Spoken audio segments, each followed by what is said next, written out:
เวียกงานดังกล่าวได้จัดขึ้นในวันที่ 17 ธันวาคม 2025 ที่เมืองเวียงไซแขวงหัวพันได้จัดงานบุญประเพณีส้นเผาและเทศกาลดอกซากุระประจำปี 2025 ขึ้นอยู่ที่สนามหลวงของเมือง โดยมิทานคำแพงไซสมแพงกรรมการศูนย์กลางผักเจ้าแขวงหัวพันทานพรสุขอินทวงศ์รองเลขาคณะบริหารงานผักแขวงทานนางสวยเพชรท้องสมบัติคณะประจำผักแขวงเลขาคณะบริหารงานผักเมืองเวียงไซมีทั้งบรรดาทานการน้ำของแขวงแผนกการกลุ่มกองการน้ำของเมืองพนักงานรัฐกรและประชาชนบรรดาเผ่าอ้อมข้างเมืองเวียงไซเข้าร่วมกันอย่างคึกคืนในพิธีทานนางสวยเพชรท้องสมบัติเลขาคณะบริหารงานผักเมืองเวียงไซก็ได้กล่าวเปิดพิธีอย่างเป็นทางการว่าการจัดงานบุญประเพณีส้นเผาเทศกาลดอกซากุระประจำปี 2025 ปีนี้สุดที่มีเนื้อในมีความสำคัญอย่างลึกซึ้งเพราะเป็นการสร้างขบวนการเพื่อคำนับรับต้อนวันบุญสำคัญต่างๆของผักของชาติให้มีบรรยากาศคึกคืนม่วนซื่นทั้งเป็นการอนุรักษ์ส่งเสริมวัฒนธรรมฮีตของประเพณีอันดีงามของชาติของแต่ละเผ่าให้มีความยืนยงพร้อมนั้นยังเป็นการเต้าโฮมความสามัคคีบรรดาเผ่าในทั่วเมือง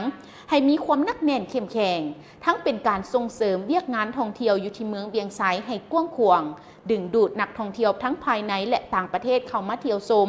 ตามสถานที่ท่องเที่ยวอยู่ที่เมืองเวียงไซให้นับมือนับหลายขึ้นสร้างเงื่อนไขให้แก่นักธุรกิจพ่อค้าเช้าขายประชาชนบรรดาเผ่าได้มีโอกาสนำเอาสินค้าประเภทต่างๆมาวางแสดงแลกเปลี่ยนสินค้า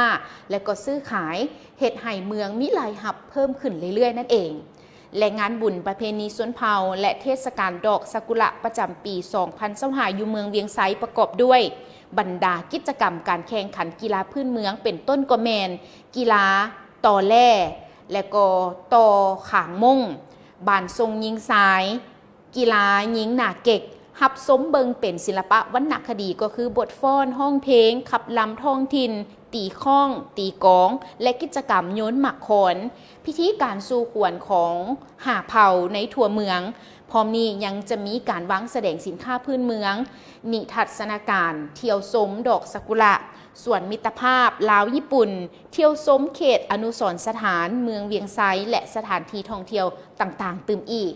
และโอกาสดังกล่าวนี้ทานเลขาคณะบริหารงานผักเมืองเวียงไซก็ยังได้เรียกห้องและเชิญชวนมายังบรรดาทานแขกที่มีเกียรตินักธุรกิจพ่อค้าเช้าขายทั้งภายในและจากต่างประเทศพ่อแม่พี่น้องประชาชนบรรดาเผ่าในทั่วเมืองภายในแขวงต่างเมืองและนักท่องเที่ยวทั้งภายในและต่างประเทศ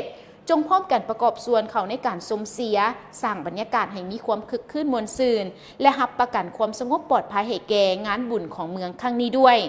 ในพิธีอันสง่าราศีนี้ท่านคำแพงไซสมแพงกรรมการศูนย์กลางภาคเจ้าแขวงหัวพันก็ได้ผ่านสารอวยพรโดยท่านก็ได้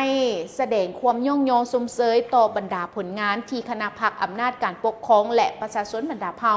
ทั่วเมืองเวียงไซญาติมาได้ในระยะผ่านมา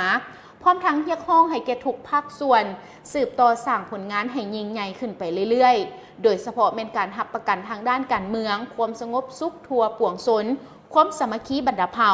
พร้อมกันปกปักรักษาวัฒนธรรมฮีตของประเพณีอันดีงามของชาติก็คือของเมืองของเผ่าไว้ให้ยืนยงเคียงคู่กับชาวเมืองเวียงไซดินแดนแห่งประวัติศาสตร์ไว้ตลอดกาลนานเพื่อพร้อมกันสร้างสาพัฒนาเมืองเวียงไซให้ได้รับการพัฒนาก้าวขึ้นไปอย่างบ่หยุดยั้งและก็บุญประเพณีส้นเผาและเทศกาลดอกซากุระประจำปี 2025 อยู่ที่เมืองเวียงไซได้แสดงให้เห็นถึงความสามัคคีปองดองของประชาชนบรรดาเผ่าทั้งเป็นการส่งเสริมการค้าภายใน